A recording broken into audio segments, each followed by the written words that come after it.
हमारे खुदावंद यीशु की अंजील मुकद्दस लूका के मुताबिक उसका छठा बाब 43 से 49 आयत तक। एक दिन यीशु ने अपने शागिर्दों से कहा, कोई अच्छा दरख्त नहीं जो नाकस फल लाए और कोई नाकस दरख्त जो अच्छा फल लाए।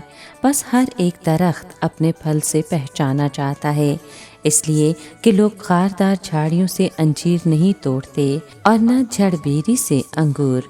अच्छा आदमी अपने दिल के अच्छे खजाने से अच्छी चीज़ें निकालता है और बुरा आदमी बुरे खजाने से बुरी चीज़ें बाहर लाता है, क्योंकि जिससे दिल लबरेज है वही मुंह पर आता है। तुम क्यों मुझे खुदावंद खुदावंद कहते हो और मेरे कहने पर अमल नहीं करते? जो कोई मेरे पास आता है और मेरी बातें सुनकर उन पर अमल करता है, मैं तुम्हें बताता हूँ कि वो किसकी मानित है। वो उस आदमी की मानित है जिसने घर बनाते हुए गहरा खोद कर चट्टान पर बुनियाद रखी।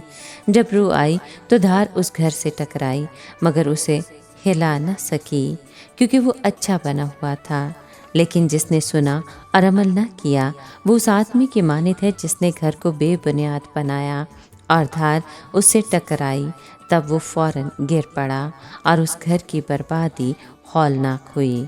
पाक कलाम के पढ़े और सुने जाने पर खुदावंद की बरकत हो, खुदा का शुक्र हो।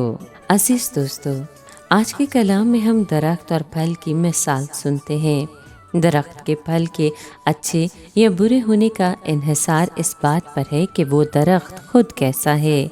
हम दरख्त का अंदाज़ा या फ़ैसला उसके फल की किस्म और खूबी से करते हैं। यही हाल शागिर्दियत के मैदान का है। जो शख्स अखलाक में पाकीज़ा और रूहानी लिहाज से सेहतमंद है, वो अपने अच्छे दिल के अच्छे ख़जाने से दूसरों के लिए बरकतें निकालता है।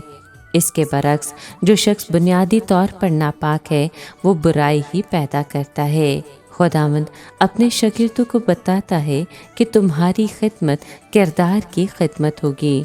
जो कुछ वो कहते या करते हैं, उससे ज़्यादा अहम बात यह है कि वो खुद क्या है। उनकी खिदमत के आखिरी नतीजे का फ़ैसला इस हकीकत से होगा कि वो खुद क्या हैं।